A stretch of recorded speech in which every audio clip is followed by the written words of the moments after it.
Assalomu alaykum, hurmatli Uyg'uristonlik qarindoshlar. Assalomu alaykum, hurmatli Uyg'uriston ozodlik tashkilotining fidokor a'zolari. Bugun diqqatingizga sunmoqchi bo'lgan suhbatimiz vatan sirtida elib berilayotgan vatan da'vosi sepidagi o'zliksiz davomlashayotgan bo'shliqlar to'g'risida. Hurmatli qarindoshlar, vatan da'vosi sepidagi bo'shliqlar degan bu gapning o'zi, ya'ni bo'shliq degan aslida mahiyat jihatini aytgan chog'da bir yo'lning, ma'lum bir sohaning ma'lum jihatdan bo'shliq bir nisbatning bo'lishi nihoyatda yaxshi masala. U yerga kelib qandoq bir usulni, qandoq bir harakatni to'xtatsa, boshlasa, bu yerda bir imkoniyat bo'ladi. Bu bo'shliqning bo'lishi aslida muhim. Ammo bizning bugun o'tirib qo'yayotgan bu suhbatimizda, bugun sizlarga taqdim qilmoqchi bo'lgan bu suhbatimizdagi bo'shliq degan mazmun, ya'ni bu bo'shliq yetersizlik degan ma'noda elib berildi qarindoshlar. Yetersizlik, xatolik masalan, savallik deganga o'xshash bir turkum salbiy, yaramsiz masalalarning o'zini biz vatan da'vosi sepidagi o'zliksiz davomlashayotgan bo'shliqlar degan bu mazmunga qicham bo'ldik. Bugun shu suhbatimizning davomini qaytadan o'tirib o'qishni muzokara qilgan. Endi bu vatan da'vosi sepidagi bo'shliq deganimizda hargizlam bu vatan sirtida elib berilayotgan 10 yillik, 20 yillik yoki 60 yillik deganga o'xshash bu musofadagi masalalar emas. Vatan da'vosi sepidagi bo'shliqlar va vatan da'vosi yo'lidagi inqilobiy harakatlar sepidagi bo'shliqlar masalan, shunda bir nuqtani aytgan chaqda buni ixchamlab ma'lum bir vaqt musofasiga yig'inchoqlagan chog'imizda, ya'ni bir asrlik mag'lubiyatlarimizdagi qisman sabablarni o'tirib qo'yishga to'g'ri keldi. Bir asrlik deganimizda bizga tarixiy yozmalar bilan mashhur adiblarimizning adabiy ijodiyat yozmalari bilan bizga yetib kelgan bir asrlik, o'tgan asrninki tasavvuridan boshlangan mustaqillik, ozodlik harakatlarimizning ichida saqlanib kelgan xatoliklar, bo'shliqlar, mushularni bir qo'r nazarga olib, qisman selishtirib berishimiz to'g'ri keldi. Ya'ni tarixni varaqlagan chog'imizda, tarixni o'qigan chog'imizda uni faqatlam shundoq bir voqea bo'lib o'tgan ekan degan mazmunda emas, balki ibrat elish. Tarixda o'tgan xatoliklardan, tarixda o'tgan savalliklardan ibrat elib, kunimizda elib berilayotgan harakatlarimizda bundan keyingi yetmoqchi bo'lgan nishonimiz yo'lida elib borgan harakatlarimizda qaydoq yo'l tutsak bo'ladi ekan deydigan bir, ya'ni ko'rsatgich o'tirg'a bir andizini tashkil qilishimiz lozim. Masalan, o'tgan asrninki dastlabki yillarda vatanimizning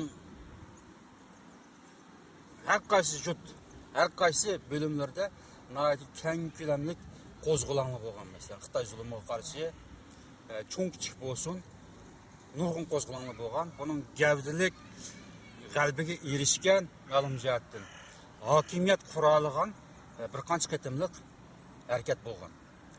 O'tgan asrning dastlabidagi harakatni Temur xalifa yetakchiligidagi qurolli harakat oxirida Qumul diyorda, ya'ni Borko'l davasida mustaqil bir davlatning dastlabki andizisi, dastlabki shakli o'tirg'i chiqqan. Endi shundan boshlasak, 1933-yildagi Sharqiy Turkiston Islom Jumhuriyati, 1944-yil qurilgan Sharqiy Turkiston Jumhuriyati qatorliq 3 qatimliq keng ko'lamli inqilobiy harakat, ya'ni mustaqillik harakati, hukumat qurish, davlat qurishga yetilgan mushu inqiloblarning ichida bo'lib o'tgan bo'shliqlar masalan. Mushu sababda davamlaşkan boşluqlar. Yine xatalıq desə, dərhallar başqalar nəhayət ağır üzüge elib ya koymaydı. Yaman əsəbiyyətçi bir reaksiya qaytırğan iş var ki, bunu boşluq degan məzmunla alsaq, sal düşünüş kimi yaxşıraq oldu ki, çıraylı qaraq qıldı. Hem de Tümür xəlifəmninki dövrdə olub ötən nəhayət addi bir məsələ. Bu muşu inqilabın məğlub buluşu da butunlay bərbad olub, halak olub, bu inqilab qatnaşqanlarının qanlıq bastırılıb, təltüküz tazlanıb ketişi bunun aşqışlıq amılığanası kiçikkina bir vəqə. Yani Leşinpo degan bir tungan şu vaqtdagi Jingshurin hökumətinin elçisi olub, Tümür xəlifə hökumətini diplomatiya yolu arqılıq, diplomatiya usulu bilan bunu yug'ishtirishninki o'lini sağgan. Leşinpo kelib, Tümür xəlifənin qışığı kelib, azan to'g'lab, Qur'onni o'qib turib, duo qilib yurib, onun postiga kirib, o yosh xəlifənin o'zini ozdurib, qaymuqtirib, ham bir tarafdan tahdid selib, Jingshurin hökumətinin nəhayət cho'ng qirg'inchi qo'shinlari va ular kelib qolsa tankilanmaysizlar degandek har xil usuli bilan nəhayət oddiy bir shaklda aldab ketgan. Bu yerda bir qandaq bo'shliq bor desak, masalan, shu inqilobning boshlanish nuqtasini olsak, Tümür xəlifə bilan To'xti Saypovda bir kiyim tikadigan kishiki ham o'zi ziyoli shu vaqt davrininki aqlli tafakkur qila oladigan, to'g'rilan xatoni bayqab chiqarligidek darajadagi aql tafakkurga ega bir kishiga To'xti Saypov. Tümür xəlifə bilan dastlab shu ikki kishi uchrashib, shu vaqtdagi Xitoy mustamlikasiga qarshi Shah Maqsudning qo'rchoq, shu vaqtdagi qo'rchoq podshoh Shah Maqsudninki qiliq qilayotgan zulmiga qarshi bir ozodlik, mustaqillik haqiqiy bir davlat qurish planini tuzib ikkisi inqilobni shunda boshlagan. Inqilob boshlanib, azroq urush g'alaba qilib,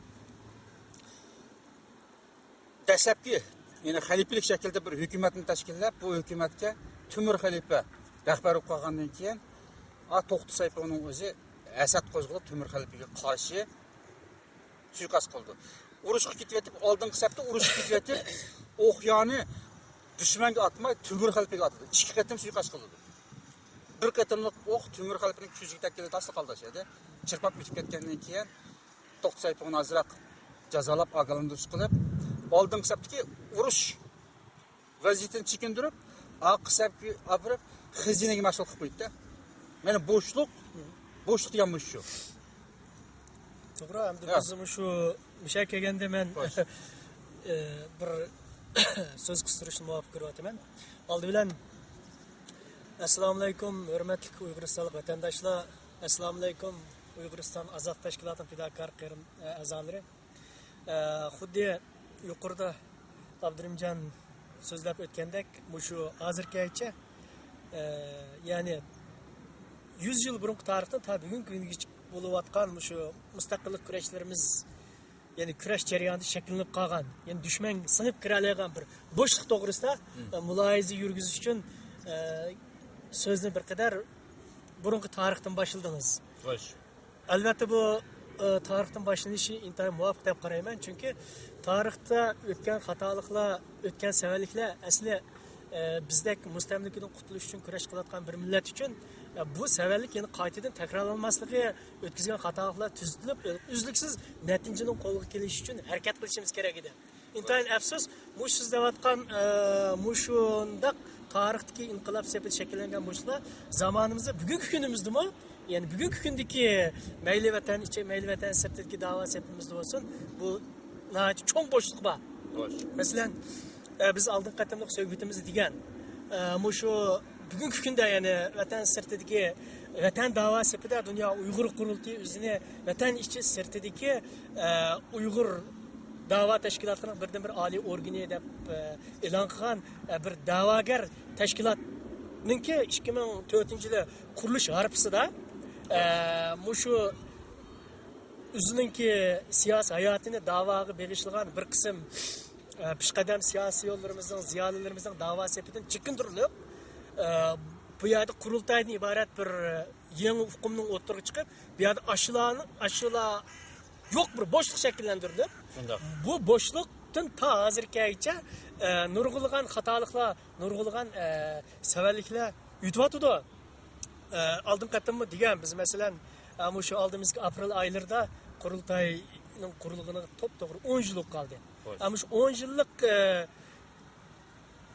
taraqqiyot jarayoni qarasak, mushu qurultay ichida yuz berayotgan yani vatan ichi ham sirtidagi Uyg'ur tashkilotining oliy bir rahbarlik organi deb o'zini shundoq jaka olgan bir tashkilotning ichidagi bo'shliq ta 100 yil burungi Temur xalbi Qumulning Barikol tog'larida qo'zg'ab chiqqan inqilob jarayoni shakllangan bo'shliqdan hech bir zaman farqi yo'q. Ya'ni bu demakchi o'g'lim 33-yillik inqilobdan boshlab qo'ygan şu Saat Tamolamni Qashqardan bağlab Aqsuga şu Stalinga o'tkazib berish uchun tutib etmenish jarayonidagi voqealar qarasak 44-yildagi Ahmadjon Qosimov Sharqiy Turkiston Cumhuriyatini vaqtliq bu nimadan Anjinda kelgan Gomindan hukumat bilan birlashib vaqtli hukumat qurish jarayonida shakllanib qolgan bo'shliqni qarasak, mushu bo'shliqning hammasi bizning mustaqil davlat qurishimizning oldini olgan yoki bizning gumron bo'lishimizga yo'l ochgan bir hodisalar. Ama şu tarixten qaraganda biz hatta bu boşluğun bugünkü günde texmi çoğu yok. Nayta hem adam biladigan uç qaşqarı bir toldurvaqsız çoğ bir boşluq aylanganlığının ki dalilini ötkende şu 2013 yılı 11. ayda Amerika'nınki paytaxtı Washington'da 30. yıl Şarkı Türkistan 30. yıl kurulgan Şarkı Türkistan İslam Cumhuriyeti'nin 80 yıllığı nima Gulcu'da kurulgan Şarkı Türkistan Cumhuriyeti'nin 69 yıllığını hatırlaş faaliyetidimi bu boşluğun yuşuruvaksız bir boşluk şekillenip boğanlığını Dünya Uygur Kurultayı'nın raisi hürmetlik Rabia Kadri Han'ın ağzından aldık mesela. Bunun üstünde biz biraz bir mulayız yürgüzüp halkımızga bu boşluğunu bugün kandak yuqtup doldurup hakiki davaga hizmet kıldıgan bir sepk aylandırılı buldu. Bunun üstünde halkımızga devamlı fikirleşip ötsek yaxşı demekçi ben. Ameliyatda bugünkü davrimizde bulupmu vatan sirtida chet eldeki elip beriyotgan faoliyatlarimizda bunda bir bo'shliqning shakllanishi aslida bir epik bir ish. Tarixda yana tarixda o'tgan hodisalarga nisbatan aytgan chog'imizda azroq qabul qilishimiz mumkin. Shu vaqtdagi kishilarimizning nodonligi, bilimli kishilarning ozligi, yetersizligi tufaylidan bo'shliqlar shakllangan degan bo'lsa, da'vo sepida, inqilobiy safida, hokimiyat qatlamlarida qisqa mezgillik bir hukumat davlat qurilgan bo'lsa-mu, shu vaqtdagi hokimiyat qatlamlaridagi bo'shliqlarning o'zi nimadan shakllangan desak, yetersizlik. Qobiliyatli odamlarning, iqtidorli odamlarning bo'lmaganligi ham shu hokimiyat qatlamida muhim o'rinda turayotganlarning siyosiy iqtidorining ma'lumotning yetersizligi. Men yana boshqa aytib bo'lsam, masalan, To'xtasaypovning o'zi shunda suiqasd qildi. Temur Xalipiyev suiqasd qildi. Keyin oldingi safdan chekindirib, bu urush maydoniga chiqib qolsa, o'qini dushmanga atmay, o'zimizga yetib qo'ydik bu deb. Uni yana jazolamasdan oqisab ta'min qilib, oqisabganing urushdagi eng muhim bir o'rin. Shundaqa. Urush oqisab mukammal bo'lmasa, oldingi safdan ketib berib dushmanning muasirga chiqib qolib, shuni yo'qotib turgan narsa. Endi qiziqira, aşağıda To'xtasaypovning oqisabga masala bo'lgan chaqda, qo'tdan 300 qo'y var mesela. Iqtisod xiyonat qildi. Ay 300 qo'yni o'g'irlab, boshqa taqtatlar bir hikoyasi bor. Bu iqtisod xiyonat qildi. Bu vaziyat qanday bo'ldi degan chaqda Temur Xalipini aldandi, nadandi deb mujiq og'rindi kishilarimiz. O'zi bilan davoni dashlab qilib bu davoga ulsag'an urushni billa boshlagan bir eng yaqin saptishning o'zi ham butun boshqalarga qaraganda iqtidorli, aqlli bir odamning o'zi shunda bir sotqun davoga xoin chiqib qolgan ekan, u ishonchi qilolmay, uningdan bir umidsizlik. Ikki jihatda bir umidsizlik paydo bo'lib, mushu odamlar bilan, mushu safa bilan bu hukumatni qanday tutib tura olamiz? Ularning maqsadi faqat Qumuldan Barikol tavalligida bir hukumat qurib yashash emas, butun Uyg'uristonni mustaqil qilib, dushmanni qo'g'lab chiqarib, cho'ng bir xalifilik qurish, ya'ni nati xalifilik degan odat gap emas, bir davlat degan gap emas, nati keng ko'lamli bir hokimiyatni tashkillaydigan, bir davlat quradigan, bunda plan bilan o'tirib chiqqan, yo'lga chiqqan kishilarningki bu sapning ichida shundoq bir ojiz bo'lgan chaqda albatta bu Lishinkovdagi bir aldamchi diplomatning söhbeti qoyil bo'lmaymi, amalsizlik bo'lib qoldi shu vaqtdagi davrni hisob qilgan chaqda.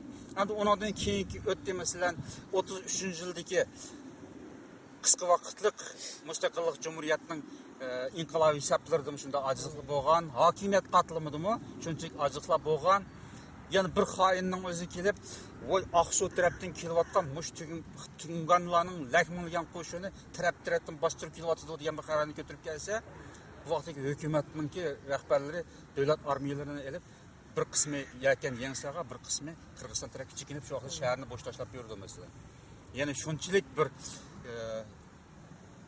yetarsizlik davlat hokimiyat qatlamida shunday bo'lgan.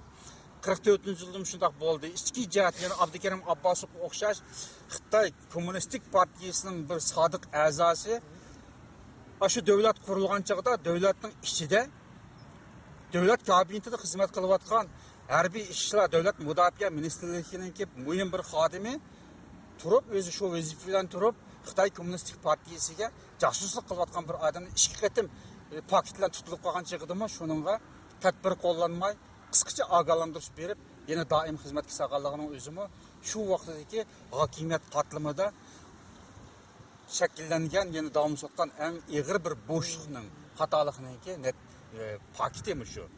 Ham shundoq o'tdi. Shundoq ojizlik, shundoq yetarsizliklar, shundoq xatoliklar tufaylidan biz vatanimizni shunda oson tatqizib qo'ydik, mustaqil davlatlarimizni, mustaqil hokimiyatlarimizni oddiy usul bilan dushmanga tatqizib qo'yib, oxirida sargan bo'lib, sarganda bo'lib, chet elda, dunyoning har qaysi yerlarida yuribmiz. Hamda chet eldagi keyingi 22 yillik bu siyosiy, ya'ni Sharqiy Turkiston Xalqaro Milliy Qurultayining Istanbulda tashkillangan vaqtidan tortib hisoblasak, 22 yillik bir da'vo musofasida texnicha mukammallashmagan tashkiliy qurilmasi texnicha bir, ya'ni bir shaxsidan yoki ma'lum bir guruhning qo'lidan chiqib rasmiy bir milliy harakatga, mustaqillik harakatga, ya'ni bir vatanning, bir millatning davosiga loyiqlashgan bir kollektivning o'tirib chiqmayotganligi bu da'vo sepidagi o'zliksiz davom etayotgan bo'shliqlar. 100 yillik bo'shliq bu. Shuni davomi. 100 yillik bir bo'shliq. Bu ma'qul o'choqdagini alayli. O'choqdagini bunday tushunayli. O'choqda axborot yo'q. Axborot vositasi yo'q vatanimizda. Masalan, Abiyam siz deb o'tdingiz, Sobit Damullamni shu vaqtda Sharqiy Turkiston Islom Jumhuriyatining bosh vaziri bo'lgan, shu hukumatning qurg'uchi, davlatning qurg'uchi Sobit Damullamni Yangisadan tutib 8 dona cherik eshak arvasiga qapazga qasab eshak arvasiga besib, Urumchiga apog'ichilik hech kim u odamni qutqizib olmagan, hech kim bilmagan yo'l bo'yida. Bilmagan u odamning kimligini bilmaydi. Bidani o'g'rimi, bidani qotilmi, uni tutib olgan haq bilmaydi. O'choqda axborot vositasi yo'q, nashriyat vositasi yo'q, bilmaydi xalqimiz. 44-yili ma'lum jihatdan bo'lgan bo'lsa-mu, dushman kuchlari axborotda ustunlikni egallagan. Gomindanchilar masalan Urumchida Shinjong hukumatini qurib yetayotgan gomindanchi Xitoy parastlarininki axboroti mustaqil Sharqiy Turkiston Jumhuriyatining axborot vositalaridan kuchli ularninki. O chaqlarda xalqimizmi mutlaq asosiy ko'p, ya'ni hammasidagidek savodsiz bir vaziyat. Tashviqot vositalaridan foydalangudak, uningga qanday muomala qilishni bilgidek darajada emas xalqimiz. Ammo chet elda bo'libmi keyingi 10 yil ichidagi internet bir sekund ichida butun dunyoni fitrlashtirilgan aloqa uchur vositasi rivojlangan bugungi kunning o'zida bo'layotgan bu davom etayotgan bu bo'shliqqa endi biz qanday muomala qilamiz masalan? Buni qanday tushunamiz, qanday qabul qilamiz? Kelgusi avlodlarga buni qanday yetkazamiz masalan, Buni qanday o'tkazib beramiz? 1910-yillardagi Timur xalifaning davridagi bu fojialarni keyingilarga o'tkazib berdi, ular qabul qildi. Chunki o davri shunday davr edi, qabul qila oladi. Keyingilar 20 yil inqilob qilish davomida Sharqiy Turkiston Islom Jumhuriyatini qurib, o hukumatni to'g'ri durust boramay, uni keyingilarga o'tkazib berdi. Keyingilar yana uni qabul qilib, yana davlat qurib, mag'lub bo'lib, halok bo'lib, bizga o'tkazib berdi. Biz buni ko'tarib yurdik. U vaqtdagi yetarsizlikni ma'lum tanqid qilsakmi, ma'lum jihatdan ularninki ojizligini qabul qildik. Shu vaqtdagi imkoniyat shunchalik dedik. Endi kunimizga kelaylik, vatanning sirtiga kelaylik biz. Mushu vatanning sir biz yashayotgan mushu erkin, demokratik mushu davrda hozir endi bu o'zini bu kamchilikni, bu xatolik, bo'shliqni kelgusidagi avlodlarga o'tkazib bersak, ular qabul qilmaydi. Bu o'zini ular hargiz qabul qilmaydi, kechirmaydi. Masalan, shu ayni vaqtdagi Saud Damollamning, ya'ni Sharqiy Turkiston Islom Jamhuriyatining bosh ministrining Qashqarda tutilib Urumchi yo'lga selish jarayonini qarasaqmi, masalan, shu chaqdagi xalqimizning ba'zi taraf turib odam shu o'zining doisini, o'zining liderini tutib, eski bir harvga qachilab, keyinchi 8 chirik yalab yapmagan bir harvdan nimishqi bir aqash ketmagan bo'lg'iti, nimishqi bir qutqizib olmagan bo'lg'iti deydigan nadomat o'kinishmi bor bugungi kunda masalan. Uni qilaman desa, yoki ashta qilish imkoniyatlari shundoq turib, xalqimizning, ya'ni shu o'zining bir liderining, bir davlat qurgan bir bosh ministrninki yani Xitoyning qo'liga tushish jarayoniga nihoyat beg'amlarcha, nihoyat hech qanday chora tadbir qo'llanmay turishining o'zi odamni nihoyat qattiq afsuslantirdi. Bu bir tarafdan qarasangiz qabul qilgan bo'lmaydi. Masalan, shu 44-yil Manas daryosining bo'yicha jangni Stalin to'xtatib buyruq tushigan vaqtida shu chaqda jangni to'xtatmay oldi qarab mangan bo'lsa qanday qildi degani faraz qilib boqayli. Shu chaqdagi xalqaro ichki tashqi vaziyatning o'zidan ham shu chaqda jangni to'xtatishga majbur bo'ldi dedik. Amaliyotda xalqimiz, ya'ni shu davlatni tashkil qilganlarninki, davlat tutib turayotganlarninki davlat boshqarish huquqi uzil-kesil uzun qildi olgan bo'lsa, ya'ni bir taraf Moskva, bir taraf Yanan, masalan, Elqi Abdukarim Abbosovni tilga oldik. Shu ayni vaqtda Yananga ikki qatim telegram yo'llayotgan vaqtda bir tutilgan odamni shu chaqda jazolayolmagan. U chaqda jazolayanmabdi. Nimishqa jazolayanmabdi? Ayzin shu hokimiyatning ichidagi, masalan, hokimiyatning ichidagi eng yuqori amaldorlarni, masalan, Isoqbek deymiz, Dalilqon deymiz, nurg'un odamlar Sovet tarafdan kirgan harbiy amaldorlar bir tarafli Moskvaga, uni ichidagi bir qism odamlar xuddi Abdukarim Abbosov rasmiy oshkorlanib chiqib Xitoyga telegram yo'llayotgan tutilgan jasus, tutilmay Xitoy bilan birlashib ishlayotgan yana nurg'ulg'an Xitoy tarafining, ya'ni Yanan tarafining Xitoy kommunistlarining odamlari bo'lishi mumkin. Shu tarafdan ularni jazolayamagan deyli. Kuch yetmagan deyli. Bugungi kunda nima kuch yetmaydi masalan? Bugungi kunda bayatda siz degandek Washingtonda bir tal jigina yagtirangni tushsa dunyoning yana bir tarafiga odam anglaydigan, ashunda yana da'voning ichida to'xtamay buzg'unchilik qilayotgan odamlar bilinayotgan, oshkor bo'layotgan bir davrda buni muvofiq bir chora tadbir bilan hal qilmay turib, bularni yana mushundaq menib turib vatan da'vosi qilamiz yoki mush vatanni mustaqil qilamiz desak, qarapaqli bugungi kunimizda masalan Ukrainada nima bo'layotdi? Bu bir davlatni mustaqil, hatto bir mustaqil davlatni tutib turishning o'zi masala emas. Taxi bizdek bir mustaqil davlat yo'q, mustamlikada qutulish uchun kurash qilayotgan bir davrning o'zida shunchalarcha bir cho'ng bo'shliq shakllansa, u bir davlatni qurish degan, davlatni qurgan kun uni saqlash degan ajoyib bir mushkul vazifa. Haqliq sizni da'vat qilsangiz to'g'ri. Biz yana vatanning ishlik chaqlarimizda shu tarixlarni o'qigan chaqimizda shunchalik azoblandik. Shu vaqtdagi mavjud ajdodlardan hatto ig'ir darajada og'rinatdik. Shundoq. Chet elga chiqqandan keyin nurg'un narsalarga onglik qaraydigan bo'lib ketib, bag'ancha o'chaqdagi ojizliklar, bo'shliqlar shundoq deydigan, bunda bir saxta bir kayfiyatni shakllandi. Amaliyotda bo'lsa shu vaqtda biz davlat qurayotgan chaqning o'zida dunyoning umumyuzlikdek urush qilgan masalan, ikkinchi dunyo urushi. Shu vaqtda urush qilgan nurg'un davlatlar, hatto urush qilmagan nurg'un millatlarni davlat qurdi masalan. Shundoq. Davlat quroldi shu vaqtda davlat qurg'idak iqtidorli millatlar davlat qurdi, davlat qurish iqtidori bo'lmagan millatlar ham davlat qurdi. Shu chaqdagi vaziyatninki foydasiga keldi. Yilqi siz degandek masalan, Manas daryosi bo'yida to'xta deb Stalin buyruq tushirdi, to'xtadi. Buning ichida buyruq tushishimizmi to'xtatishga, ichidan urushni to'xtatib buzib o'tishga tirishganlar bor, Abbosov qo'sh odamlar. O'shunday bordi. Endi bu hozirgi masalamizga chet eldagi bu erkin dunyodagi ishlarimizga, da'vo sepimizga qiyos qilib selishtirib aytgan chog'imizda hozir nima qila olsak bo'ladi masalan.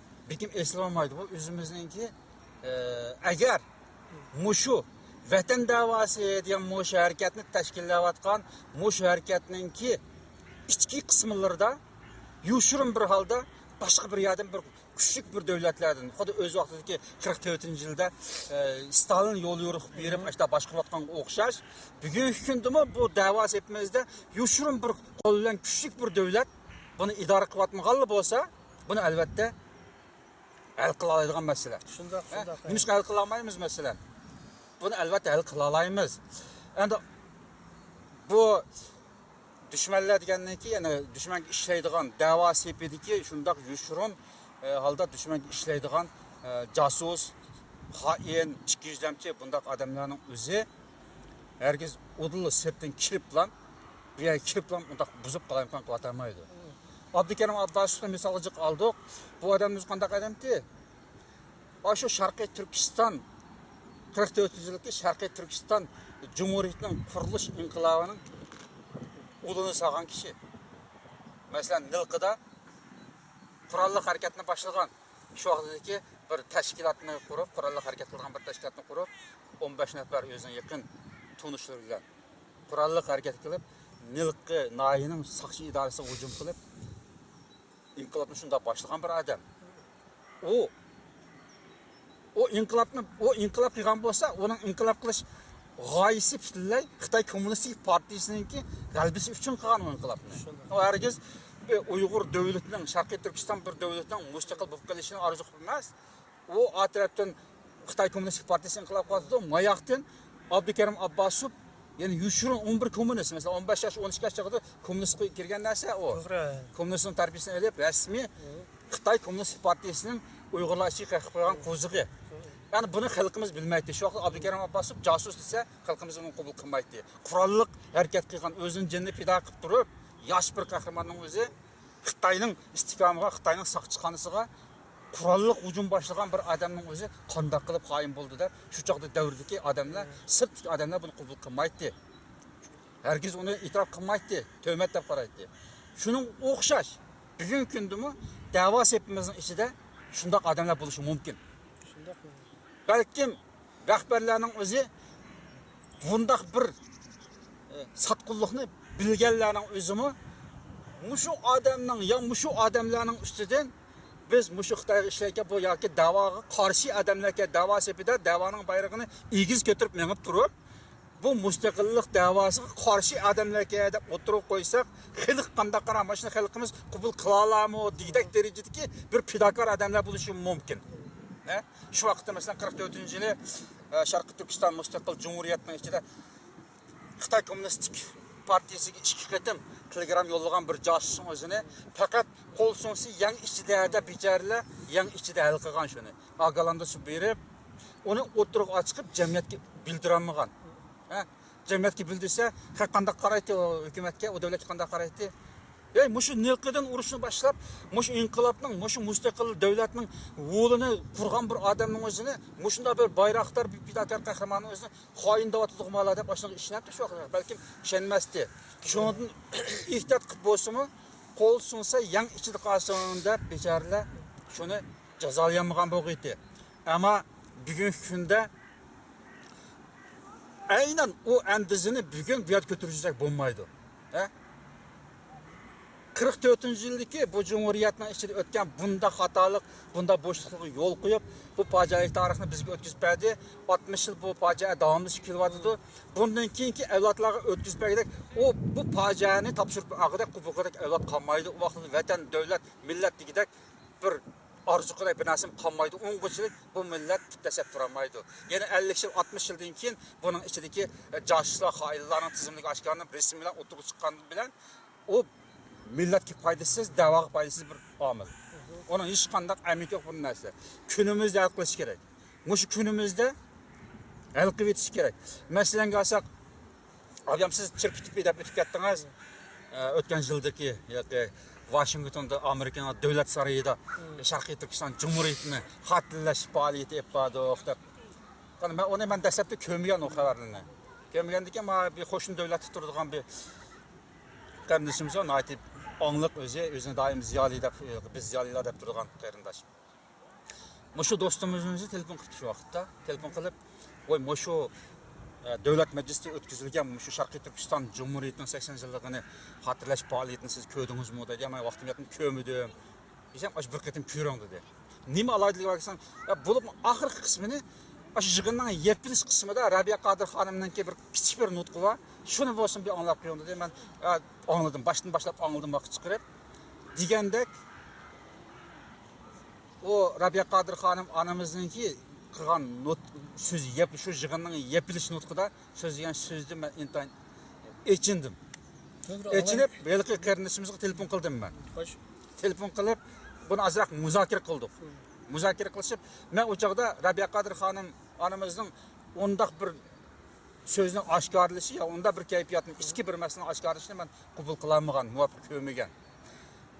Amerika Davlat Majlisi degandan o'zimizning davosini anlatadigan o'rin ham biz nima degan bo'lsak, u yerda hamma narsa arxivlanadigan o'rin u. Shundaq. Kim qandaq harakat qildi, kim kimga qarab kulyapti, kim seg'iz chaynayapti, hammasi suratlik arxivlanadigan bir o'rin. Ham o'shada turib, o'shaning o'zida ichimizdagi ajoyib ig'ir bir bo'shliqning o'zi bu yerda bir saniga chiqib ketdi, mana shu demagan bosib keldim. O do'stimiz digini yaxshi bo'ldi. Bunda yushrun etmeymasak bo'lmaydi. Hech bo'lmasa, mushu davrda faoliyat qilayotgan, mushu davriningki da'voning javobgori bo'lgan Rabiya Qodir xonimning o'zi o'z og'izi bilan buni kelgusidagi avlodlarga tarixib qoldirmasa, bu keyingilar bizni kechirmaydigan bir vaziyat shakllanib qoldi. Bu yaxshi bo'ldi dedi. Buni bir qo'yg'ilbasi bir anlatib o'taylik, boshqalar bir anglasın. Undan olsa ahirgi bir qancha minutlar qoldi. Ahirgi bugungi yig'inimizning hamda xulosasini Rabiya xonim, bizning ma'naviyonimiz, siyosiy liderimiz ham ahirgi 2 minutni Rabiya xonim so'zi bilan xulosalamoqchi.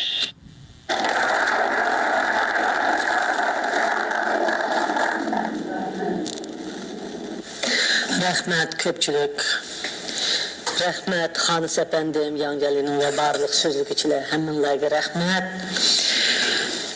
Mening bugun o'zimning xuloslashdan burun shaxsiy hayotim to'g'riliq bir kalima so'zlab o'taman. Bugun mening turmudagi bolam oblikimning dal 40 yoshga kirgan kunni o'ydikilar degan xabar qildi menga. Mening bolam bugun 40 yoshga kirgan kuni. Ondan başqa buningdan 6 ay burun balam oblikimni nihoyat qattiq urib, 2 oy doktorxonaga yetib, men istar departamentiga bu ahvolni anglatgandim. Doktorxonadan 2 oyda chiqibdi. Mana buningdan yana 15 kun burun balamni nihoyat qattiq urib, hozir balam doktorxonada ekan. Balam odatdagi turmudagi balamni og'ir boshqarish turmusiga yo'tkab ketgani 1 yil bo'lay dedi. Demak, shu balamning bugun 40 yoshga to'shgan kuni. Shuningdek 40 ming odam Xitoy turmusida gunohsiz 40 ming yoshning yetayotganligini biz ishki materiallarda munosabatli o'rinlar bilan aloqalashib oldik. Mening farzandimdek, xuddi oblikimdek 40 minglik odam hozir turmuda yetayotdi. Hem shuningdek minglarcha onalarning zorlab yig'layotdi, bolalari yo'qolib ketyapti. Minglarcha odam qonunsiz o'ltirilyapti. Mana shu paytda biz vatanimizni asliga keltirish va vatanimizning shu mustaqillik kunini tabriklab hammamiz yig'ilib o'tiribdik. Sizlar hammanglar mening farzandim. İnsanның xatalik o'tkazmaydigan, tüp-düz tug'ilib farishtadek ketadigan hech qanday bir inson yo'q. Hamma odamning xatolashadigan vaqti bo'ladi, bir-birini ranjitadigan vaqti bo'ladi. Faqat yani nima bu uni tugitadi deganda, kechirimchanlik, unutish, shuni yaxshilash, bu qanday odamlarning qo'ldan keladi deganda, yaxshi odamning qo'ldan keladi. Temir zincirini üzüdü, iki bilmez. İki yaxşı arasında kıl üzülmez. Biz eğer ikili taraf yaxşı özgersek, hemimiz ittifak ötələyimiz. Hem bu davanı texmi ayğığa açıq alayımız. Yukarıda Xanis efendim de ötüp getdi. Müşahede hemimiz tarixte birbirimizge hemkarlaşkan, hatta özümüz birbirimizle bir ailədək inaq, intayın birbirimizni yaxşı körüp ötken ailelerinin farzandları, balları, hem bir yolda manğan inqilabçılarının farzandları. Hazır neni tanışıvatqanlığımızda, neni üçün aşında qıvatqanlığımızda işqasımız, his qılanmavatımız. Onu Xitay Komünist Hökumetinin dolları. O dollar 1 milyar 300 milyon Xitayning kuchi sizlarni bir-birimizga selib, day-dayga selib, har xil gaplarning o'ttirig'i chiqishini maydonga keltirdi. Biz hammamiz shuningga o'ynab ketdik. Uyqumizni ichib, mana ham ochay, ana buluş süpütün bilen, sizler hem içinler balı buluş süpütünler bilen.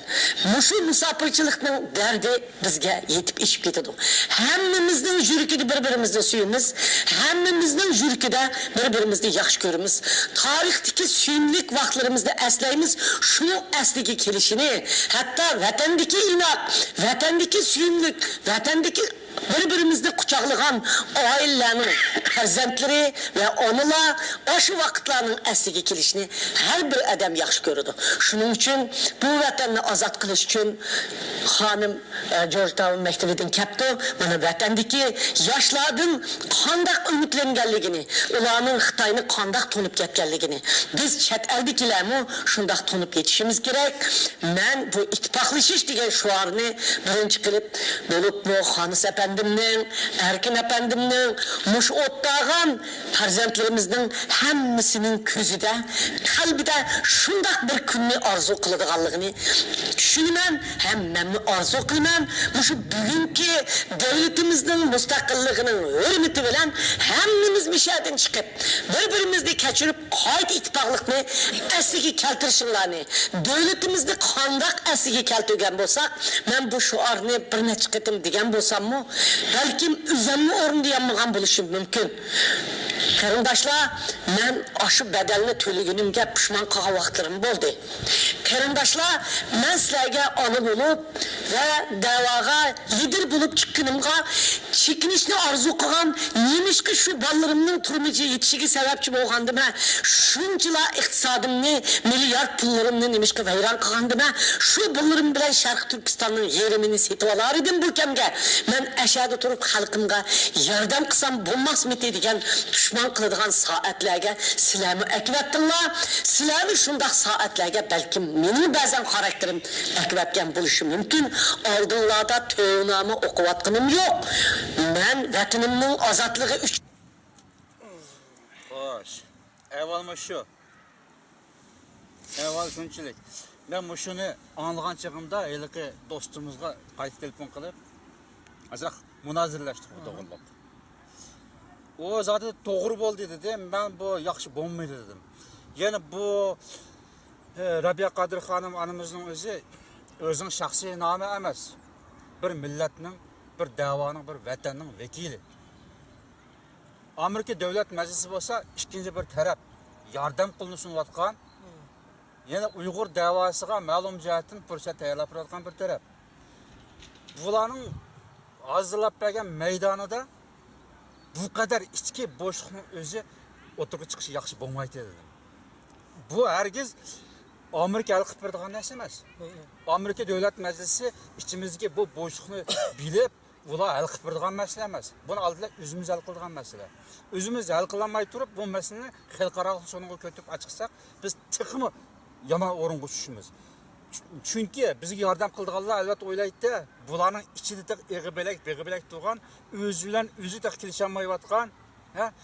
Biz bu yerda yordam qilib qo'llab olsak, bularning ichida Xitoyning dollarini ep turib, o'z davosiga ziyonkashlik qildigan, o'zining birdan bir qahramon liderining o'ziga suiqasd qildigan, datbanga tugizadigan bunday kishilar o'rin olgan bu davoga yordam qilsak, buning o'zi sunun tepsiga bino salaman degandek ish bo'ldi deb u yordam qo'lini sunmaydi ham biz texmi yomon oqibat qilishimiz mumkin, yani tashlanib ketishimiz mumkin degandek nimani alg'i surdim. Ama o do'stimiz dedi, "Ya Qadriyimjon, bu qo'l sunsi yang ichida deb doim bundan menishga bo'lmaydi. Agar Amerikaning o'zi haqiqiy bizningki bir erkinligimizga kuyinib turib yordam qilayotgan bo'lsa, ma'lum bir Uyg'ur strategiyasi bilan bu ishni ep berayotgan bo'lsa, albatta bu da'voning ichidagi Xitoyning dollarini elib, bu da'voning rahbariga, bu da'voning yadrosiga ziyonkashlik qilayotgan joshlarni tozalaydi. Hech bo'lmasa, bu o'tirib chiqqani yaxshi bo'ldi. Dedi, men bu keyin asta buni muloyiz qildim. O'zligimda buni ko'p o'ylanib, nayt to'g'ri debdi. Chunki Rabia Qodir xonim onamiz mushu so'zni demagan bo'lsa, ha? Masalan, bizga o'xshash, biz nurg'un qatim fikr qildik, taklif berdik, masalan. Bu da'voning ichi pokiz emas degan fikrlarni o'tirib qo'ygan chog'imizda nayt ig'ir haqorat kuchirdik. Muşanın özündə hətta Muşu Münxinin qoşuğu dərs etməyimiz digidək dərəcədə bizə zulm saldı. Muş davanın bayrağını götürüb getib atqan bir türküm adamlar nəhayət ağır zulm saldı. Bu naq Xitayınınki tüzgən planıyla mənğan nəsə. O hərgiz kişilik məsələlərlə, kişilik ziddiyyətlə mənğan nəsə emas. Bu Münxinin içində bizim kişilik ziddiyyət kirgan heç qanday ziddiyyətimiz yox. Heç kim bilan kişilik ziddiyyətimiz yox bizim. Mesela Rabia Qadir xanım anımız öz tili bilan bunu iqrar qildi. Yani biz bilmaymiz, biz paraz qilamiz, mush Xitoyning dollarini elib da'voga ziyon selayotgan bu jasus, bu satqun, bu xoinlar balkim palando deb biz faqat gumon qila olamiz. Ammo Rabia Qadir xanım anımız biladi. Shunday. Masalan, o biladi. Muşunun o'xshash bayonot xarakterlik hukmni Rabia Qadir xanım 2013-yili 10-oyda shu Gollandiyaning Rotterdam shahrida qurultayning ijroiya komitetining yig'ini ichishining oldidami bir qatim degan Sharq Turkiston televiziyasida ko'rgan bo'lsangiz 2013-yili 10-oyda men bir qatim mush ishimizdagi Xitoy ishlayotgan josuslarni, ya'ni tozlig'ini bularni bir tarafga keldim deb shundoq bir yig'inning echilish marosimida so'zlagan. Shu vaqtning o'zida masalan ashundoq so'zlashga majbur bulungan mesela. Bu qatim Amerika Davlat Meclisi sözlengende en ahırki hüküm emas. Bunun altında bir neçe qatim oturup kuyulup şu davanın içinde, yani üzünün etrafında yüge adamların içinde üzüge toxtumay ziyankeşlik kılıvatkan, yani üzü sebepli dava ziyan selıvatkan, yüzünü tutkıp durup dava ziyan selıvatkan adamların ki daim mevcutluğunu diyen. Mesela şu vaktin özünde bir kurultayının ki icraya komitetining yig'ini echildi desa, kurultayning icraya komiteti tava munosabat adam 6 adam bağımgan. O'ylab bakın, bir davanın lideri, bir kurultayning raisi yig'inga kel desa, 6 adamning bağmaymiz deb uyadagi bağalının mı? Kemgalini aqlab o'tirib chiqishi, bayat Rabia Qadir xonimga Aqsaray degan u taraf bu taraf degan bo'yicha ular bir taraf bo'lib, guruh bo'lib turib qarshi chiqayotganligi-ku bu. Unda hozir bu tarafni, bu guruhni qandaq bir taraf qila oladi? Bu asa oddiy gap emas bu. Buni xiliq tashlab qo'yish bo'lmaydi. Buni mayli Rabia Qadir xonim anamiz o'zi millatning ma'naviy onasi, Uyg'ur mustaqillik harakatining yoki diplomatik harakatining rahbari, Dunyo Uyg'ur qurultayining raisi ham buni salohiyat bilan xiliqqa tashlab qo'yish bo'lmaydi. Xiliq huquqni berdi. Masalan, oxirgi qatimki deyli Rabia Qadir xonim anamiz balkim bu pushmonlardan qaragan chog'da bundan keyin bir tashkiliy bir ishlarga kirmasligi mumkin, chekinishi mumkin. O'zining salomatligi mu'taza nima emas.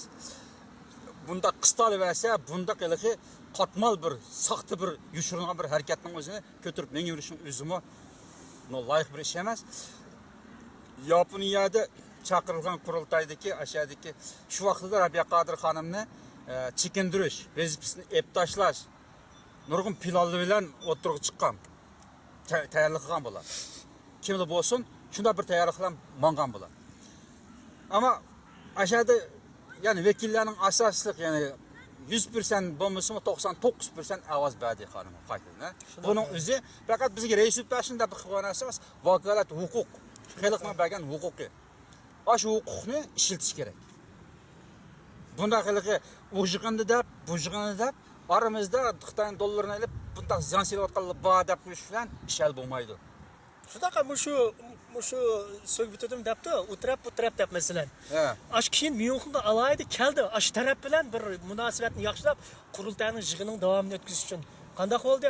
Yana ittifoqlashib o'tish, birlikda kurash qilishda bir ittifoqlik shartnomasi tuzdi. Bu ma gap abiqi nutqnimi nati bek qimmatlik, bek yuqori mazmunli siyosiy nima bunun ichida tahlil qilish to'g'ri kelsak, bu yana bir qancha soatlik suhbatga tema bo'la oladi. Rabia Qadir xonimning oxirgi 2 minut so'zlagan so'zi bor-ku, soatlab muloyiza qilishga tema bo'ladi bu.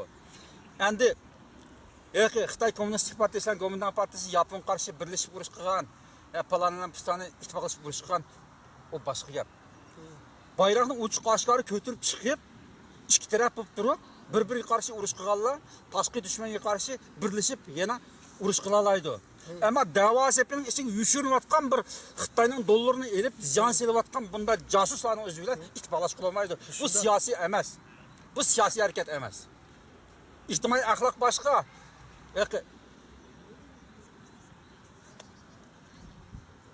düşmanlar bilan eng eski nachar odamlar bilanmi bir sorunda birga o'tirib qo'yish masalan, jamoatchilik tashkillash u boshqa masala. Ammo inqilobiy harakat, siyosiy harakat o bayrog'i ro'shan bo'lishi kerak. Kim bilan ittifoqlashib orasida turayotgan da'vo sepiga dushmanlik qilayotgan, ziyonkashlik qilayotgan, xoinlik qilayotgan shaxslar bilan birlashib turib, qanday ittifoqlash qildi? dushmanga qanday urush bo'ldi, Dushmanga qanday Xitoydagi bir kuchli dushmanga qarshi inqilob qilib etib, harakat qilib etib, o'zining aptapsi yo'liga o'rga olaydigan, ko'vrikni buzib atadigan, butun o'rib chaqiradigan, yo'lini to'sadigan bunda dushmanlar bilan ittifoqlashib, cho'ng dushmanga qanday qarshi harakat qilib bo'ldi. Bu da'vo sepini tozalash kerak. Bunda huquqiy minglishlik bo'lmaydi. Endi oxirgi bu suhbatimizmi oxiriga kelib qoldi. Suhbatning oxiri qaraq bu Rabiya Qodir xonim onamizningki nutqini misol qilib, naql qilib yaptığımız asli başta oturup muşunu körlep etmemiz gereken söhbetini. Keyingi qitimda inşallah bu söhbetini biz gavdilandirib oturup okuyuşumuz gerek. Bu eğer Rabiya Qodir xonim onamizning o'ziga oid da'vo bo'lgan bo'lsa, masalan o'zining shaxsiy tijoratiga o'xshash, bunda bir ish bo'lgan bo'lsa, o chaqda Rabiya Qodir xonimning ichki ishiga aralashsak bo'lmaydi, bo'pti, hamda o'zi xohlaganini qildi deymiz. Lekin bu bir davlatning, bir millatning, bir vatanning davosiga munosabatli shu da'voninki vekili bo'layotgan bir shaxsning o'zininki albatta uning biz taklif beradigan majburiyatimiz va haqqimiz bor. Buni keng ko'lamli sharhlab, keyingi qitimli suhbatlarimizda inshaalloh buni umdaroq bir taqdim qilishimiz kerak. Men ashta o'ylayman. To'g'ri. Hamda suhbat oxiriga kelib qoldi Osmonjon. Bugungi mana shu suhbatimizni azroq bir qisqacha xulosalab o'tirib qo'ygan bir fikringiz bo'lsa, bir ikki jumla bilan bir oxirlashtirgan bo'lsangiz. Balkim izingiz bo'lsa kerak. Biz shu Tokioda 4-qadamli qurultay etilishini oldida, hozirgi qurultayning tashkilot ishlariga mas'ul xodim Parat Yo'rinqay, siz, men to'timiz bir shu Yaponiyada etilgan, Tokioda etilgan qurultay to'g'rilib o'zimizning ko'z qarashimizni izlab o'tgan. Shu chog'da biz maslahat bergandik. Bu qatimqi qurultayda muvaffaqiyatli holda rais bo'lishni Rabiya Qodir onamizning shuningdek raisini qo'lga olganki qurultayning tashkilot apparatlarining chiroyli tartibsiz ratlanib bo'lsa, shu uchiq suhbatga e'lon qilgan biz uni.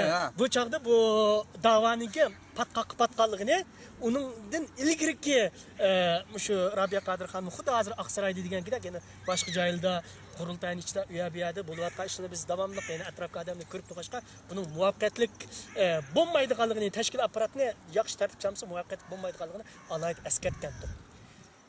Degankidek oldu. Qurultay rais bo'ldi, qurultay rais bo'ldi. Uzun o'tmayli imzo voqeasi yuz berdi. Bu imzo voqeasining o'zi yana shu qurultay shu vaqtdagi Tokiodagi ochilgan qurultayda xonimning atrofiga nihoyat muhim odamlarning kirganligini, yana ma'lum bir jihatdan tashkilot apparatini tartibga solish uchun harakat qilganligining boshlanishi edi. Ammo Elki Kommunist Xitoyning dollarini olib qajlayotgan shu Rabiya Qodir xonim hukm qilgan shu tarafning odamlari bu qurultayning ichidagi, ya'ni bir turkum durust odamlarning chekindirib chiqib qurultaydagi bo'shliqni uzil-kesil o'zi foydalab, ya'ni Xitoyga xizmat qilish uchun bayatin degankidek bir bo'shliqni shakllantirib mangdi. Endi buni bayan degandek yaxshi odam, yomon odam masalasi emas, bu do'st, dushman, mustamlikachi qiluvchi, mustamlika qiluvchi o'tirishga masala bu. O Uyg'ur, qo'shnim, balam, tuqqan, urug' taqqan. Unda masala kirmaydi bu. Mushundaq holda bu narsa vaqtida tozalanib, ya'ni mushu bo'shliq vaqtida to'ldirilib, mangmay mushu holda qilib qolsa, u chaqda xuddi ayni vaqtdagi Temir xalqi qo'zg'olonidan keyingi fojiadan, Xoniyaz hojimning qismatidan, Savit Tamollomning qismatidan, Ahmadjon Qosimning qismatidan insonlarimiz qandoq o'kinib, qandoq hukm qilgan bo'lsa, bu hozirgi narsami bayatda sizgandek 30-40 yil emas, 10-20 yilga tarixlar yozilishi mumkin. O chaqda xalqimiz o gunohni kimlarga qo'ydi desangiz, albatta birinchilik ayni vaqtda Ahmadjon Qosimlar bu davlat qurma degan adam Stalinning boshqaruvchisi uchun nima qildi deydiganlar bor. Xuddi kelgusimi mush qurultayni boshlab o'tgan Rabiya Qodir xonim nima uchun o'zi Aqsaroyda bir odamni Xitoyning dollarini olib qajlayotgan, bizga dushmanlik qilayotgan taraf bor deb turib, o'sha odamni tozlamay ketgan bo'g'itdi deb gunohni Rabiya Qodir xonimga atqish mumkin. Buning o'zini yomon xatarlik odamni chuchtirgan bir siyosiy vaziyat-ku bu. Buningki mushundaq bir vaqtning o'zida biz buni o'tirg'i chiqarib bir necha qatam suhbat qilganimiz uchun hatto o'sha Xitoyga berib ishlab ketayotganligi aniq bir odamni Xitoyning josus desak bizni kun ko'rsatmaganligini o'zi agar bu mushu narsa Rabiya Qodir xonning quli orqali o'tirib chiqib mushu uzuk dushman qilayotgan odam oshkor olmay o'tib ketsa keyin bu tarixni mushlar yozadi. Ya'ni kuchliklar ojizlarning dumbisiga tarix yozilgan-ku. Bu ya'ni keyinda Xitoyning dollarini olib xizmat qilayotgan odamlar degan gap keyinda Xitoyning davlati bor degan gap. Bu Xitoyning davlati hozirgi bizdek bir mustamlik qarshi kurash qilayotgan Uyg'uriston bir kuchli taraf. Undaqsa tarixni bular burmalablar. Bu xonim deyotgan odam aldığımız ortak ama adam da kaldı bir 30-40 neçe adam turib aslında içinde başka birisi atıp qutuluş mümkün. Ama bu tarixni bundaq yushirib yoki mushundaqlar iliq bayon qilib qo'yish bilanlar o'tib ketsa bu kelgisi naydi cho'ng bir ichinishlik yeni bir vaziyat shakllanmaydi degan olmaydi. Shu jihatdan men rahmat. Nayte bu to'g'riliq yaxshi xulosa chiqardingiz oxirida. Keyingi suhbatda inshaalloh buni mushu men hozirlam buni nayte yaxshi orzu qilyapman. Keyingi suhbatlarimizda mushu Rabiya Qodir xonimimizning oxirgi nutqini yana qayta bir aslatib, mushu tema ustida umdaroq bir tushuncha berish kerak xalqimizga. Shundaq. Nayte yaxshi suhbat. Çünkü bu bir qatimlik xonimning bayonot xarakterlik hukmda qilgani bilan bundaq jaq to'yg'izishlar mush xonim rais bo'lganda tatib hozir kaychi bo'layotgan. Bu Chexiyada bo'shidan kurashgan kunda 4 odamni istifa berishdan tatib eng oxirgi imzo voqeasigacha buni keyingi temaga o'tlaylik inshaalloh. Nayte yaxshi. Bu dedim-ku, necha soatlik bir suhbatga tema bo'lar ekan shu oxirgi 2 minut so'zida. Shundaq. Ko'pchilikka rahmat. Bu qatamqi suhbatimiz mushada oxirlashdi, hurmatli qarindoshlar. Endi biz suhbatni taqdim qilyapmiz. Anglash va qabul qilish, buningdan ma'lum ibrat olish va xulosa chiqarish, da'vorimizga ma'lum jihatdan ega bo'lib, suiqasdchilarning qutulqidan, dushmanlarning vaqtlik g'olchillardan qutuldirib, sog'lom bir yo'lga olib chiqish uchun bu har birimizning kishilik va milliy majburiyatimiz qarindoshlar. Ko'pchilikka rahmat. Kishilarga qatamgacha omon bo'linglar. Allohga emanet.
Ben Çinlilerin altın, gümüş, ipekleri, tatlı sözleri ve diğer değerli hediyelerine aldanmadım.